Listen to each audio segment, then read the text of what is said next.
तुकाराम महाराजांनी देवाकडे पाहिलं. देव सत्य आहे, देव अनंत आहे, देव निर्गुण आहे, देव सगुण आहे, देव चराचरात भरलेला आहे. मला तसं कधी करशील. मी महाराजांच्याकडे येऊन बसलो. जेवता जेवता आमच्या गप्पा सुरू होत्या. अहो, एखादा राजा सुख भोगणार नाही इतकं सुख या झोपडीमध्ये असताना मला सुद्धा मोह झाला. आणि मला आता काय लग्न लेकरं बाळ झाले तर मला पण बाबाच व्हायचं. म्हणलं आता आपण कीर्तनच असं करू, जशी ज्याची अवस्था जशी ज्याची. आता मी किती भारी कीर्तन केलं तुम्हाला मन तर नाही नव्हता याचं लक्षामध्ये. त्याच्यामुळे मी जरा जळतो तुमच्याला. कसं असतं, बाया बायात आल्यांची जास्त नट्टा पट्टा दिसली की ते बाकीच्या अशा असं करत असतात. दोन्ही महाराजांचं सुख पाहून मला जरा कसतरीच वाटलं ना. आपल्याकडं पैसा आहे पण हे काही आपल्या वाट्याला आहे नाही. त्याच्यामुळे जशी ज्याची अवस्था तशी त्याची. असं झुरायला लागलो मी तुमच्याकडे पाहून. मला असं वाटलं किती समाधानी माणसं आहेत. आपल्याला ढेरी नाही, काय करावं, लय कामाचा आहे, मस्त आहे, काम नाही धंदा नाही, सगळं पायावर येते. बाईनं नवरा केला मग तिकडं सगळं ऐकता येते. आणि महंताने देव आपला केला, जग पायावर येते. जशी ज्याची अवस्था तशी त्याची. बाईनं फक्त नवऱ्याशी एकनिष्ठ राहा आणि महंताने गुरुशी एकनिष्ठ राहा, कामच संपलं. म्हणून खरी यायची दशा येईन माझ्या अंगा. आता पुढच्या जन्मात मी म्हणून होईन. आता काय लग्न झाले आपलं, आता काय त्याला पर्याय नाही. तर पुढच्याच्या ठरून घेऊ आम्ही. बीड जिल्ह्यातच जन्माला येऊ आणि तुमच्या शेजारीच गोड टाकू. मग चित्त पांडुरंगा.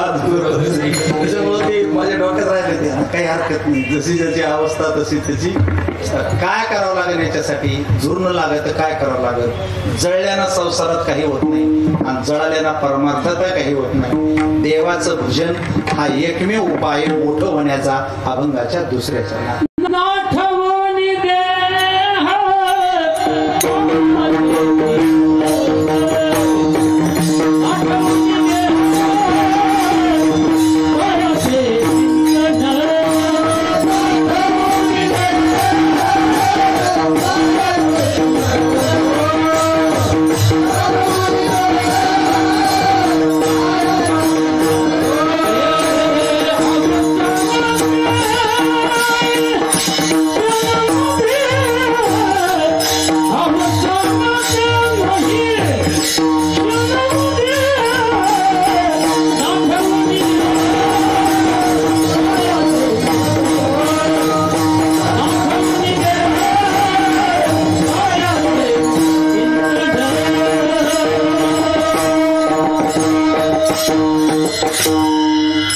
झुरणे लागणं, आठवण करणं, तसं राहणं, उभयोग नक्कल करणं हे समाधान मानून घेण्याचं लक्षण आहे. राग नका मानू देऊ कुणाला, कोणी असलं तर. पण कितीही कोट घातले तर दुसरे भगवान बाबा कधीच होणार नाही. आणि किती जॅकेट घातले तर मुंडे साहेब कोणीच होणार नाही. तुम्हाला काही वाटत देऊ नका तसं. इथं एक जॅकेट आहे आमच्याकडे, ते घाला बाबा, काही असं वाटत नाही आम्हाला. पण माझ्या आणि महंताच्या अंगावर आम्ही कधी जॅकेट आणि कोट घालणार नाही. कारण ती कोट इश्यू काय देऊ. तो फक्त भगवान बाबाला पचला आणि दुसरा मुंडे साहेबालाच पचला. म्हणून हा शब्द ध्यानात ठेवा. किती कोट घातले तरी भगवान बाबा होणार नाही आणि किती जॅकेट घातली तरी मुंडे साहेब होणार नाही. जशी ज्याची अवस्था तशी त्याची व्यवस्था. हे मी तुम्हाला बोललो नाही. योगायोगानं तुमच्या अंगात जॅकेट आहे हा योगायोग समजावा. हा योगायोग समजावा. तुमचं माझं काही वैर नाही, काही नाही. पण मी सांगणारच नाही की असं कोणाची नक्कल काढून काही असं होणार नाही. मुंडे साहेबाचं शरीर मुंडे साहेबाचं शरीर होतं. मुंडे साहेबाचं कार्य मुंडे साहेबाचंच कार्य होतं. त्यांचा अभ्यास त्यांच्या अंगी होता. त्यांची धमक होती, ताकद होती, राज्यावर सत्ता करण्याची ताकद होती. जाऊ द्या तिकडं. तुम्ही मला फक्त खरं सांगा, मुंडे साहेब जर आज असते, खरंच आज जी काही 7 वर्ष महाराष्ट्राच्या राजकारणाची खिचडी चालली ही झाली असती? तुम्हाला पटतंय असं? एकदाही झाली नसती. दुसरी गोष्ट, जर खरंच मुंडे साहेब असते तर खरंच असे काही मेळावे इकडं तिकडं गेले असतील, पण विरोध केला असता आजची बात नाही. त्याच्यामुळे त्यांचं चालणं बोलणं लय स्ट्रॉंग असायचं. एवढे दंड असायचे त्यांचे. राज वाहक चालायचा असता नुसा वाहक. त्याच्यामुळे तुम्ही असे स्ट्रॉंग दिसावं, असे बारीक ब्रेक दिसू नका. असे माणसानं खाऊन पिऊन इतकं स्ट्रॉंग असलं पाहिजे. एवढे तर दंड असले पाहिजे माणसाची. कोणाच्या दुकानापुढे उभा राहिला तर त्याने 2-3 वर्ष उधारी मागू नये. त्याला मुंडे साहेब म्हणते, हा साहेब आपलं माझ्याजवळ बसायचा चांबळ्या द्यायचा, ते काय कामाचं नाही कार्यक्रम. त्याच्यामुळे तुमचा बी कार्यक्रम आवडला आपल्याला. जशी ज्याची अवस्था त्याची. कोणाला टोचून बोलत नाही, कोणाचा अपमान करीत नाही, पण सत्य सांगितल्याशिवाय राहत नाही. तुम्ही जसे असाल तसे लोक मानणार तुम्हाला. बाकी काही असं होत नाही. खऱ्याचं खरं, खोट्याचं खोटं हा जगाचा सिद्धांत आहे. देवाच्या पायाचं चिंतन करा. हे देवलो ह्या संत मंडळीने काही केलंच नाही. कुठं खातं खोललं नाही, जमिनी घेतल्या नाही, पैसा सांभाळला नाही. पैसा त्यांच्या पायावर आला म्हणून ते देव झाले. आमच्या डोक्यात पैसा आहे, पैशाशिवाय आम्ही काही करीत नाही. पैसा पैसा आमचा जीव गेल्याशिवाय राहणार नाही. आम्हाला काही देव लोक करणार नाही. म्हणून मी तुम्हाला दृष्टांत सांगून पटपट पुढे जातो. 11 वाजलेत आपल्याला, आणि आपल्या जवळच्या गोष्टी असतात, आपल्या जवळचे बाबा असतात, पण आपल्या डोक्यात येत नाही, आपल्याला ते समजून घेता येत नाही, आणि तेवढी संधीचा फायदा घेता येत नाही. तुम्ही लय मन लावून कीर्तन करा. काय नाव आहे तुमचं? तुमचं नाव शेषनारायण. सप्ताह कमिटीत असतानाच तुम्ही हे गुळ मला पाहायला आणला का खायला?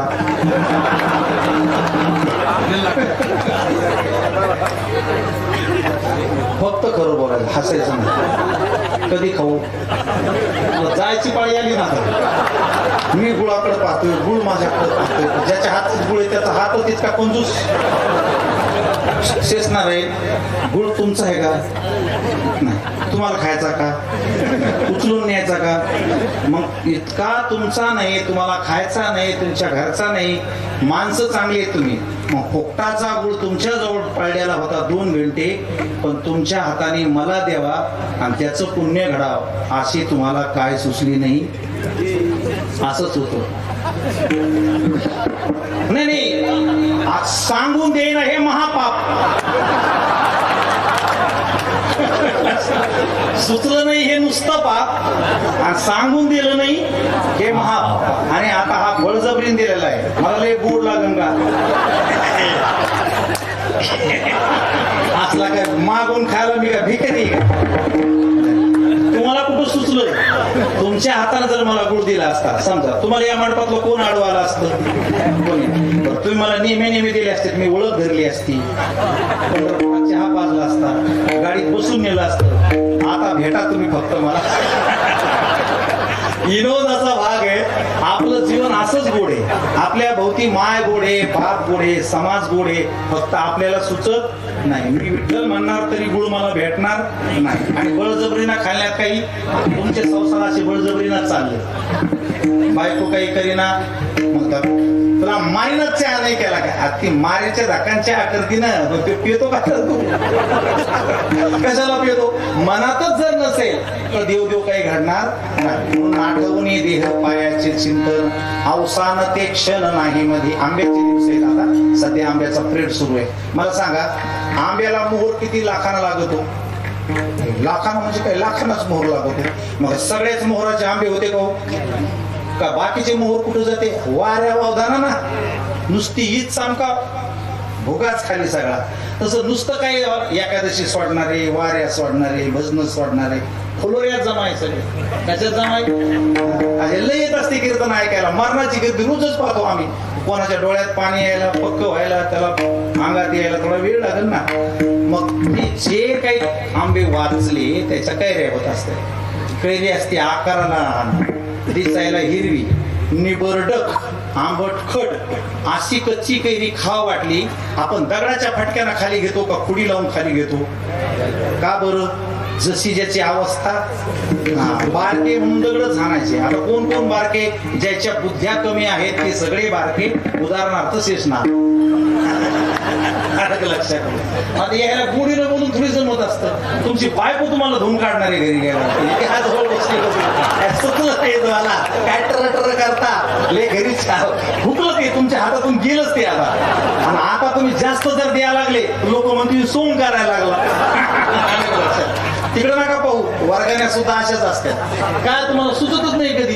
काल्याच्या कीर्तनाच्या दिवशी लोक काय म्हणते माहितीये का, चला थोड्याच वेळात महाराजाचं काल्याचं कीर्तन सुरू होणार आहे, ज्यांची पट्टी राहिली असेल त्यांनी आणून द्या. काय आणून घ्यायची फळी, अरे संसार केला घाई घाई, खर्चायला रुपया नाही, काल्याचं कीर्तन उभं राहिलं तरी वर्गणी आणून देत नाही. काय जशी ज्याची अवस्था तशी त्याची व्यवस्था. त्याच्यामुळे कच्च्या कैरीला काही कोणी खुडी लागत नाही. बरं, कच्ची कैरी खाली आपटल्यावर तिला पिळून पेत येत का चिरून खात येत? मी तुमच्या मागे लागणारच. जशी ज्याची अवस्था तशी त्याची व्यवस्था. पण जर त्यांना दम धरला त्या कैरीना, काही 4-2 जण टिकून राहिलं गुडाशी, तिकडं काही पाहायचं नाही झाडाकडं, सत्यातच टिकून राहायचं, गडाशी प्रामाणिक राहायचं, संताशी प्रामाणिक राहायचं. काही दिवस जाऊ द्यायचे जरा. मग लहाण्याचं कसं होईल, ऐकून ऐकूनच शहाणपणा येईल ना मोठं मोठं. मी खात्रीने सांगतो, हे शेषनारायण मरुस तर आता गुळ देण्याशिवाय जगायचेच नाही. उद्यापासून सुरूच करतील. आलं लक्षात? तुम्ही स्वतःच खायला सुरुवात केलं वाटतं. जशी ज्याची याच्यापेक्षा गेले भारी. ते म्हणले महाराजाला देणं नको. काय तुमचा दोष नाही, आनंदाचा भाग आहे. चला पुढे. आता आंबा पिकला, लहानचा मोठा झाला, हिरवा राहिला नाही पिवळा झाला, निबर राहिला नाही नरम झाला, आणि आंबटपणा गेला आणि गोड झाला. लोक दगड मारित का खुडी नेऊन खाली काढीत येत. मग दोष कोणाचा आहे? कैऱ्या होणं हा कैरीचाच दोष आहे, आणि पिकणं हा त्याचा गुण आहे. त्याच्यामुळे दगड मारणाऱ्याला नाव ठेवायचं नाही. तसं मी शेषनारायणला बोलतच नाहीये. मी सांगतोय फक्त जशी ज्याची अवस्था. तुम्ही कमी पडले, तुम्ही म्हणा हे नाही काय 2-3 जण बाबा तुमच्या समोर, तुम्हाला सुचलं नाही ते. हा, याला चिंता घ्यायचा असताना त्याला म्हणतो असतो तुम्ही नव्हते का माझ्या शेजारी. असो. मग आंबा पिकल्याच्या नंतर माणूस खुडी घेऊन जातो, आणि ती खुडी तिथे गेल्याच्या नंतर ती अंगाला हाणती का देठाला? अंगाला काऊन नाही? तुझे भालदार चोपदार पिकले काय झाले ते, त्याच्यात आपल्यातले फरक हे चालते त्याला मस्त. मग खुडीना खाली घेतल्याच्या नंतर गाडीत टाकून घरी आणते, तर खाली नाही ना बसू देत. काय टाकते? परमार्थ किती गोड आहे. लटकत होते ते गादीवर आले. कुठं होते? लटकत होते ते गादीवर आले. सकाळी मालकानं हातात आंबे घेतले, या हातात 4-5 घेतले, या हातात 4-5 घेतले. मालकाने जसे आंबे उचलले तसे पहिल्यांदा त्याला आंघोळी घातल्या.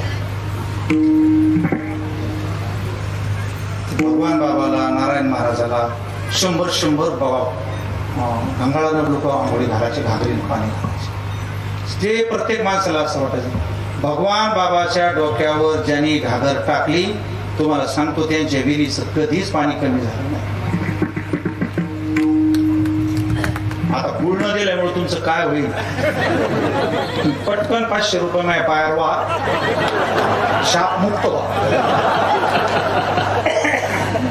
तुम्हाला भीती वाटत असली तर तुम्ही सगळेजण वाहून पहा. मला आता जो 500 वाहील, पुढच्या 12 महिन्यात त्याच्याकडे हजारांना येतील. तुम्ही अनुभव तर घेऊन पहा. जशी ज्याची अवस्था तशी त्याची व्यवस्था. अहो नुसते आंघोळी नाही घातल्या, हो पाठी चोळल्या आंब्याला, नुसत्या पाठीने चोळल्या. हो काय आपल्या संसारात काय खरंच असणार आहे? आपल्याला 2दाच आंघोळ घालते, एक लग्नात, दुसरी जीव गेल्यावर. त्याला रोज आंघोळी घालते. बाबा व्हायला पुरतं का बाप व्हायला पुरतं? बाप व्हायला पुरतं. बाबा आता कुठून होणार बाबा? जशी आता काय होणार आहे का बाबा? आता बाबा बेबा काय बनणार नाही. बरं, नुसत्या पाठीने चोळल्या, अंगणही पुसले, जीव लावला. डाव्या हातात आंबा घेतला आणि उजव्या हातानं पाय घालायला सुरुवात. पहा बरं, आपल्या घरात 2-2, 3-3 पोरं आहे, पोरी आहे, बायको आहे, कोण पाय दाबीत? आपली बाबाची रोज पाय दाबीत. जशी ज्याची अवस्था त्याची व्यवस्था. मग ते सगळं अंग तोंडावरची टिकली काढून टाकली आणि त्याचं तोंड आपल्या तोंडात घेतलं. मग पिळून हा मजा आली. कातड बाजूला केलं, कोय हातात धरली तर असे रसाचे ओघळ आले. कशाचे ओघळ आले तर कपड्याला पुशीत असते, रसाचे पुशीत नसते. शेषनारायण हे बांधलेले फोटो दुसरा तिसरा काहीच प्रकार नाही. त्यांच्या वागण्याच्या गोडीला समाज गेल्याच्या नंतर सुद्धा चाटीतो. जशी ज्याची त्रासिले दारिद्र्य दोष झाला खंड, येणे काळे पिंड पुंड झाला. इथे येऊन बसत जा, सेवा करत जा. इथं बसले तरी दोष जातो, बसल्यानंच जातो. इथे पदवी आपोआप प्राप्त होते. मला हार घातले, मी काढला चौकाराला घातला. मी खोटं नाही बोलत. यायच्या सुद्धा लग्नात इतका हार सासऱ्यांना बी आणला ना, आणला होता. म्हणजे नुसते संघ राहिल्या जर होते तर हे महाराज झाल्यावर काय होईल. त्याच्यामुळे आपल्यात बदल करा. आजपासून डोक्यातल्या कल्पना काढून टाका की मला वरून काही भेटन आणि कोणी काही देईन, असं काही होत नाही.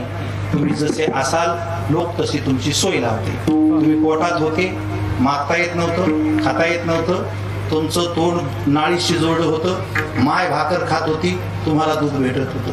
तुम्ही बाहेर आले, खाता येत नव्हतं, बोलता येत नव्हतं, मागता येत नव्हतं.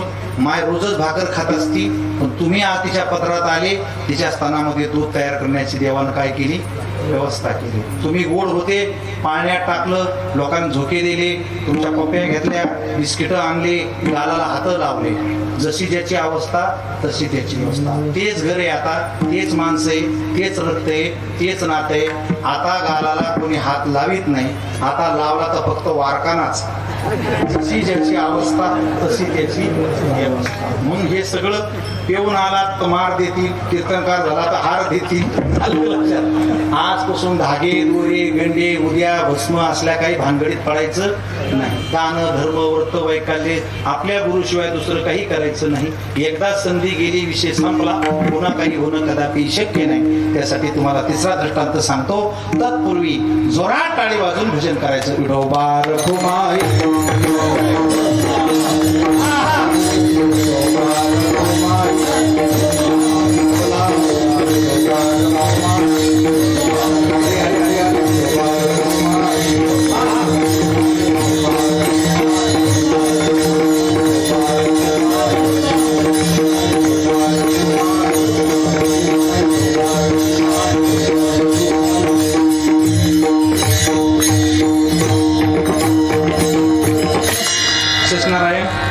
लोकांचा ऐकून संसार करीत नसतो.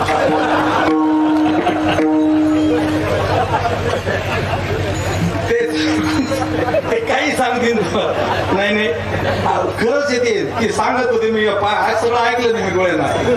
जाऊ द्या, विसर बळे तुम्ही. तुमचं काय होईल ते पाहते, तुमचं मी बरंच होईल. एक पोरगी होती, भिकाऱ्याची. भिकाऱ्याची म्हणजे भिकाऱ्याची. पण ती इतकी सुंदर होती, इतकी सुंदर होती, इतकी सुंदर होती, इतकी सुंदर होती. तिची इतकी सुंदर पोरगी महाराष्ट्रात नव्हती. सुंदर पण कशाने तर तुम्हाला सांगतो. ज्याच्या पोटात जळजळ होत नाही त्याच गाल खुश राहत, हसत राहत. इथं साबण क्रीम काही लावत बसायचं नाही.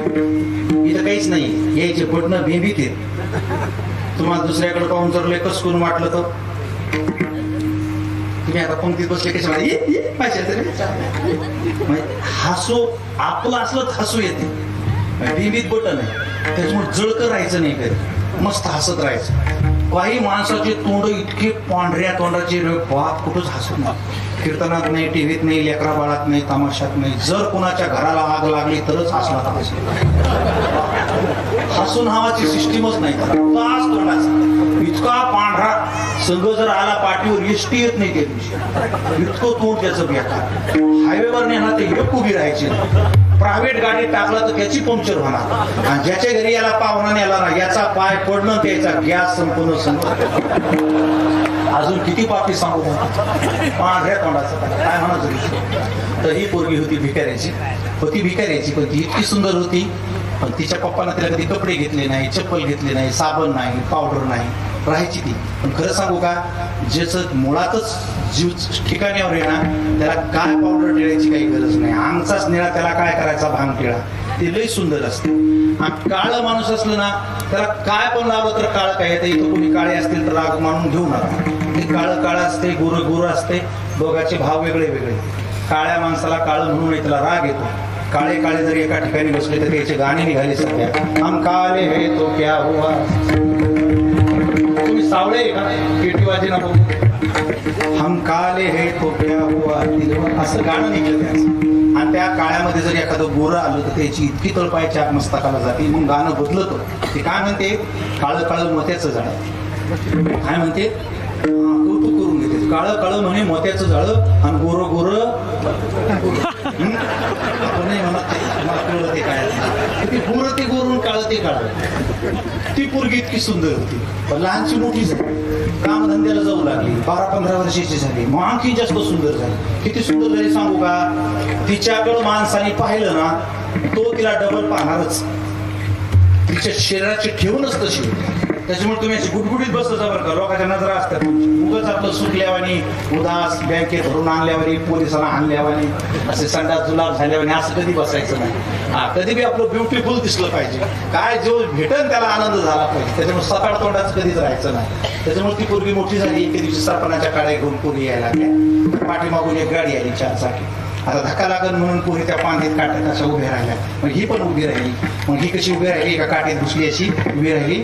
एक हात लावला काड्याला आणि दुसरा हात लावला फ्रॉकला खाली, कारण तिचा झगा फाटका होता, गुडघा बाहेर आला होता. आता गरीबच असते, पुन्हा वरचं एकाचं खालचं एकाचं, कधी एक पाय चप्पल वेगळी दुसरी वेगळी भिकारीच असते.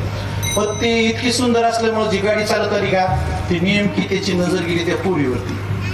आता हे डोळे, तुम्हाला सांगतो, डोळ्याची कधीच लेखी हमी गॅरंटी काहीच नसते. याला कोणत्या क्षणी काय दिसल आणि मनात काय येईल याचा जीव जाऊस तर गॅरंटी नाही. शेवटी पण धोका देऊ शकते तुम्हाला.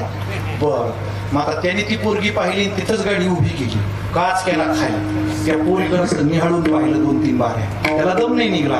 तुम्हाला बापरे काय सुंदरी, काय नाव आहे तुझं. ती म्हणली सजी. कोणाचे झोपडपट्टीवरच्या गोंद्याची. गाडी निघून ते पोरग होतं राजाचं. ते खाली गेलो होतो नांदेडला पोरगी पाहायला. त्याला तिकडची नाही आवडली, ही आवडली. जसं गाडीतून उतरलो तसं मम्मीच्या गळ्यात पडलं. मम्मी मी मागितलं ते दिलं पाहिजे. ती म्हणली लय नवसा सायासाना झालास तू, उशिरा झालास, बोल काय पाहिजे ते देते. मम्मी गेलतो नांदेडला, पोरगी ती आवडली नाही. आपल्या गावात झोपडपट्टी गोंद्या नावाचा भिकारी आहे मम्मी, त्याला सजी नावाची पोरगी आहे, लाखात एक देखणी आहे, करीन तर तिच्याशी लग्न करीन, नाही तर तसाच मरण. जय हनुमान. त्या खोलीत गेलो, कडी लावून घेतली.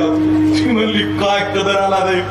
तिनं नवऱ्याला फोन केला, म्हणली इकडे या, हे तुमचा देवटा राजाच्या पोटी जन्माला आला, भिकाऱ्याच्या पोरी पास करायला लागला. तू मला जमाना बदलला. मला त्याला इच्छा होती. ती म्हणा पप्पा तुमलो पाहते, तुमू का माझ्या, तुम्हाला मी आवडतो की नाही. हो बाळा. नवसा सायासाना झालो की नाही. हो बाळा. मी मागितलं ते देणार की नाही. हो बाळा. मग जा झोपडपट्टीत, गोविंदा नावाचा भिकारी, त्याला सती नावाची पोरगी, लाखात एक देखणी, पप्पा मी तिच्याशी लग्न करीन, नाही तर मरण. ते मला बोलू नको. जातो. गेलो झोपडपट्टी. 2-4 शिपाई, टावेल गुंडाळलेले, कानाला बिड्या, पत्त्याचा डाव. झोपडपट्टी दुसरं काय असं. राजाला पाहिले बरोबर ताडकन जोडत, कोण गोविंद्या रे. सरकार मी गोविंद्या. आवाज दिला असता दरबारात हजर झाला असतो. मला बोला किती पोरं आहेत तुला. तो नाही सरकार. पोरी किती आहेत. एकच. मला तिला पाहायचंय. बुडा आला, वाटलं काय कामाला जाती, काय गुन्हा झालाय का, फुलतोडे का, काय दगड हाणलाय. राजे ना ते, राजाला राग आल्यावर काय बेजाऱ्या होत्यात सध्या कळत असेल तुम्हाला. गॅस, पेट्रोल, डिझेल, जीएसटी, राजाचा राग आहे. कोणाचा राग आहे. याचा राजा काय काही चालू नका, कोणी बोला ना काय. ते म्हणलं सरकार पाया पडतो बाबा, माफ करा. म्हणले मला त्याला पाय डबल मोडा, डबल सांगायचं. आता काही खाल्लं. गेलं पोरीला आणायला तर बाजरीच्या भाकरी टाकीत होती, केस पुढं आलेले, कधी साबण नाही, शॅम्पू नाही, क्रीम नाही, हातात बांगड्या नाही. डाव्या हाताला धरली, राजाच्या पुढं आणून उभी केली. जे खरंच खरं असतं त्याला काही लिहायची गरज नसते. राजाची नजर पडली. राजा म्हणला बापरे, अरे हे खरंच सुंदर आहे. बाई बसात. राजे म्हणले शिपायाला माझ्या मागे कोणी यायचं नाही, गोविंदाच्या घरात 5 मिनिटं बसणार आहे. ती म्हणजे सरकार राजे तुम्ही भिकाऱ्याच्या घरी कशी बसता? आवाज करायचा नाही. घरात बसायचं म्हणल्यावर गोविंदाला डबल मुरडा डबल संडास. राजाला घरात थर कापू लागले. आत गेल्यावर ते म्हणले लाव दरवाजा. ते म्हणले याला दरवाजा नसतो. काय तप्पडे बोडखा नेसलेला टावेल बसायला टाकला. राजानं मांडी घातली. डाव्या हाताला पोरगी, उजव्या हाताला गोविंदा. पोटात जाळ सुटला त्यांच्या. काय होते मोठा माणूस आहे.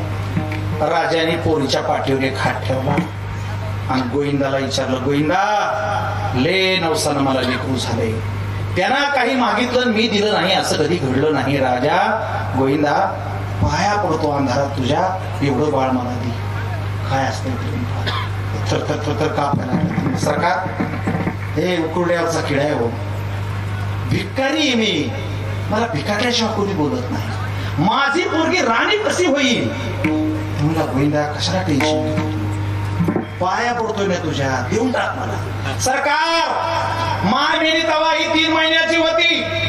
लहानची मोठी केली, तिच्या तोंडाकडे पाहत राहिलं, दुसरी बायको केली नाही. सरकार देईन एखाद्या भिकाऱ्याला, पण माझी पोरगी राणी कशी होईल? म्हणली गोविंदा पाया पडतो तुझे, दोन्ही हात धरतो बाबा. तलवारीनं हात छाटणारे माणसे रे आम्ही, तुझ्या पाया पडतो तेवढं बाळ दे. ते म्हणतो मला काही समजतच नाही. ते म्हणजे तू समजून घेऊ. तू मला मग दिली म्हणल्याबरोबर राजे उठले, घरी आले. पोराला म्हणले भाकर खाय. मीटिंग घेतली, सगळे इंजिनियर बोलवले. म्हणले भिकारी व्हाई केलाय ना, मग एकट्याचं घर बांधून कसं जमन? अख्खी झोपडपट्टी आरसीसी कामाला लागा. हजारो ट्रक गिट्टी वाळू खडे दाडे 3-3 मजली खरं झाले राव. काय तुमचा नंबर लागा पाहिजे त्याच्यावर. अख्खे सगळे पुण्याला नेले, सगळ्याला गाड्या दागिने सगळे टकाटक करून आणले. आहे ते झाड सोन्याची नगरी बनवली, पत्रिका छापली, सोन्याचा दोरा. पोरीच्या ओढण्या लंडनहून आणल्या, चपला हाँगकाँगहून आणल्या, मंडप जपानचा टाकला. लग्न लागलं, पंक्ती बसल्या, पदार्थ झाले, तुम्ही जेवले असं समजा. लग्न लागलं, पोरगी वाट लावायची हत्तीवर बसवली. मारुतीच्या मंदिराजवळ आले सगळेजण. आता जिचं वर्णन मी इतकं चांगलं केलं होतं, तिला सजिल्यावर कशी दिसत असेल? मग तिच्या सोबतीने आल्या पा हातीच्या शेपटीजवळ पिंकी, पक्की, बंटी, उषा, गाध्या, लोड, टक्क्या, सतरंजा, सगळ्या तुमच्या जवळ बसलेल्या सगळ्या आल्या हातीच्या शेपटीवर. एक काय म्हणती, बाई काय थाट चालला गईचा. जसं मी म्हणलो दोन्ही महाराजाकडे पाहून, काय मज्जा आहे हो याची. दुसरी म्हणती, बाई आपल्याकडे पाहिना. पण तिसरी म्हणती, इतकी पोलीस कशाला हिला सांभाळायला. दुसरी म्हणती, काय घ्यायचं तिला, आपल्या उष्ट्यावर जगली ती, आपणच दिले तिला सगळं. ए सजय सजय. नवरा मला काय ग, सोबतीने सरकार माझ्या, जा की मग बोल. खाली उतरायचं. शिपायांना दोन्ही हात लावले. सजीचा वरून पाय, पायात पैंजण, त्याला रत्न, ओढणी रत्नाची, अशी टिकल्या टाकल्याची नाही, चायनाची, रत्नाची. तिचं तेजपुंज शरीर पाहिल्याबरोबर, खाली उतरल्याबरोबर सगळ्या जमल्या. तिकडे नका पाहू, बाबाजवळचे सगळे गोष्टी. बाबा काय सुखे होत मला. आम्ही गेलो कामात, क्रोधात. जवळच्या माणसाने टीका आणि संशयातच आयुष्य घातलं, कधी सुख घेतलंच नाही. ते म्हणले, अगं आम्ही तुझ्यावर नेहमी संशय घेतला, तुला कधी चांगलं. एकीनं तिची ओढणी लावून पाहिली, अशी दिसू लागली भारी. ती म्हणली, सजे भिकारडे, तुझा जन्म गेला आमच्या उष्ट्या भाकरी खाता खाता, एवढी मोठी कशी का झाली? ती म्हणे, पाणेगावकर महाराजाचं कीर्तन ऐकलं होतं, जशी ज्याची अवस्था तशी त्याची अवस्था. दुसरी म्हणली, नक्की सांग ना काय? ती म्हणली, काहीच सांगायचं नाही, मी आतून बाहेरून चांगली होते, चांगल्याची चांगल्यावर नजर पडते, चाबऱ्याची चाबऱ्यावर नजर पडते, पुण्यवंताची पुण्यवंतावर नजर पडते आणि पाप्याची पाप्यावरच नजर पडते. मी फक्त चांगली होते, चांगल्याची नजर पडे, आज राणी झाले. तिकडे काही पाहू नका. माझे बाबा, तुम्ही पूर्वजन्माचं पुण्याई सत्यशील घेऊन जन्माला आलात. तुम्ही चांगले होते, गुरुनाथांची नजर पडली आणि या अद्वैत परमार्थ सुखाची महाराणी झाली. भिकाऱ्याची पोरगी राणी कशी होती? नाथ महाराजांनी किती सुंदर सांगितलं. कन्या समर्थान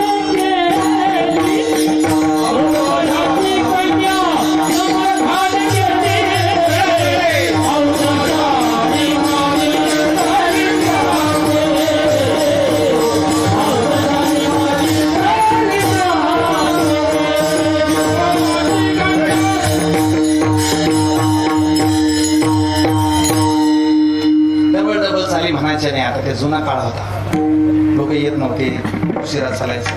डबल झाली कधी म्हणायच्या, महाराज काय सांगायला लागले हे जर समजतच नसन हा मग टिबल डिझेल. पण जर काही सांगत असन समाजाला कळत असेल तर मग त्याच ऐकून घ्यावं. त्याचं कारण आहे, भाड्याला आणलेल्या वस्तूला जीव लावित नसतं, वापरून घेत असत. काय करीत असत, हो ना. घोड नाचायला आणलं त्याला उगाच खेळा शिकांगवान काय बसायचं नाही, ते 11 वाजल्यावर पळून जाईल उडी मारी. त्याच्यामुळे त्याच्यापेक्षा आपलं जास्तीत जास्त दूध कसं काढता येईल. 20 मिनिटं जास्त झालेत बाबामुळं, आता जास्त ओव्हर देणार नाही, कारण बाबामुळं मी 20 मिनिटं दिले, नाही तर मी ओव्हर टाइम सुद्धा घेतो. मी रिकामा घेत नाही, काही गरज नाही मला. जशी ज्याची अवस्था, मी काही म्हणत नाही कुणाला, मला ज्याची ताकद आहे तो देईन, मला सगळं देईन. आता एखादा भेटतो गुळ न देणारा, त्याला काय म्हणणार. जशी ज्याची अवस्था जशी त्याची व्यवस्था. रामकृष्ण महाराज, जगन्नाथ महाराज, समाजाला तुमची खूप गरज आहे. इथून पुढे जनरेशन बदललेलं आहे, निसर्ग खोकलेला आहे, महागाई डोक्याच्या वर गेलेली आहे, सरकार सोडून गेलेलं आहे, शाळा संस्कारहीन झालेला आहे, परस्परामध्ये द्वेष, राग, भेद कमालीचं वाढलेलं आहे. नात्या गोत्यातली गावातली माणसं एकमेकाच्या वैऱ्यासारखं पाहायला लागले. आणि सगळ्यात मोठा कहार मोबाईलनी मुलं मुली बिघडून टाकल्या. 3-4 वाजेपर्यंत नुसतं नेट पाहत असते. मोबाईल खेळणारे पाहणारे माणसं 25 वर्षांना अगोदर मारणार आहे, कारण जगायला झोप लागते. 10ला जो झोपतो तो जगू शकतो, 3ला जगणारे 30 वर्ष जगू शकत नाही. मोबाईलचे दुष्परिणाम सांगतो. आपल्या मंडपात आता सध्या किमान एवढा समाज जर गृहीत धरला तर आता सध्या आपल्याजवळ 2000 हँडसेट आहेत. सगळ्याजवळ 2000 हँडसेट. 2000पासून 70,000पर्यंत पकडला तर 20,000 रुपयाचा जर एक मोबाईल पकडला तर 20 म्हणजे 2 कोटीचे मोबाईलच आलेत आपल्या मंडपात. पाप कसं उद्या राहतं. एकाला 2 सिम आहेत आणि 250 खातं येत, म्हणजे एका माणसाला 1 सिम चालत नाही. झटका येतो, अटॅक येतो, जीव जातो. जीव गेला तर वडाफोन लागतो, वडाफोन गेला तर जीव लागतो. तुमच्या माहित नाही तुम्हाला काय चाललं. ह्या मोबाईल कंपन्यांना असा खेळ केला बाबा, कोणालाच माहित नाही. आम्ही सर्च केलाय. तुम्ही कोणत्या जिल्ह्यात राहताय? नगर जिल्ह्यात. तुम्हाला माहिती असावं, नगर जिल्ह्यात आतापर्यंत 7,500 कोटीचे नुसते हँडसेट खरेदी केले, तर एका महिन्याला 2.5 कोटी मोबाईल नुसता रिचार्ज मारला जातो. 2.5 कोटी एका महिन्याचा.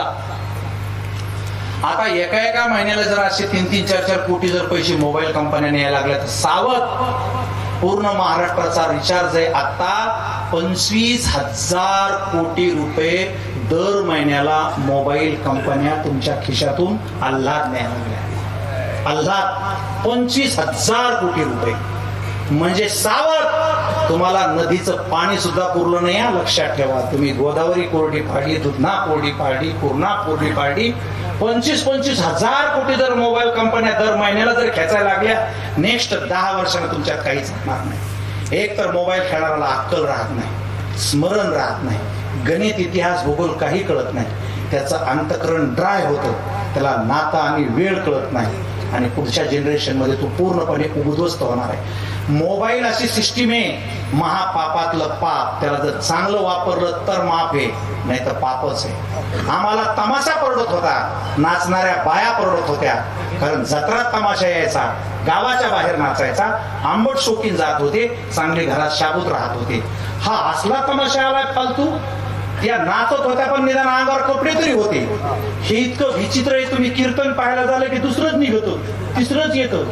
याला चालवणारे माणसं इतके सडलेले की तुमची मुलं मुली कशी उद्ध्वस्त होतील, देवधर्माचा विसर कसा पडल, आपसात कसे भांडतील, भिकारी कशी होतील, आकली कशा जातील, असं सगळं बुद्धिमान माणसाचं षडयंत्र आहे. आणि तुमच्या कोणाच्याच लक्षात येईल. काम करणाऱ्या माणसाला 30 दिवस काम केल्याशिवाय पैसा भेटत नाही, आणि हाय हॅलो करणारा 28 दिवसाचा महिना एक माणूस कोर्टात दखल अर्ज दाखल करीत नाही. काय म्हणावं याला.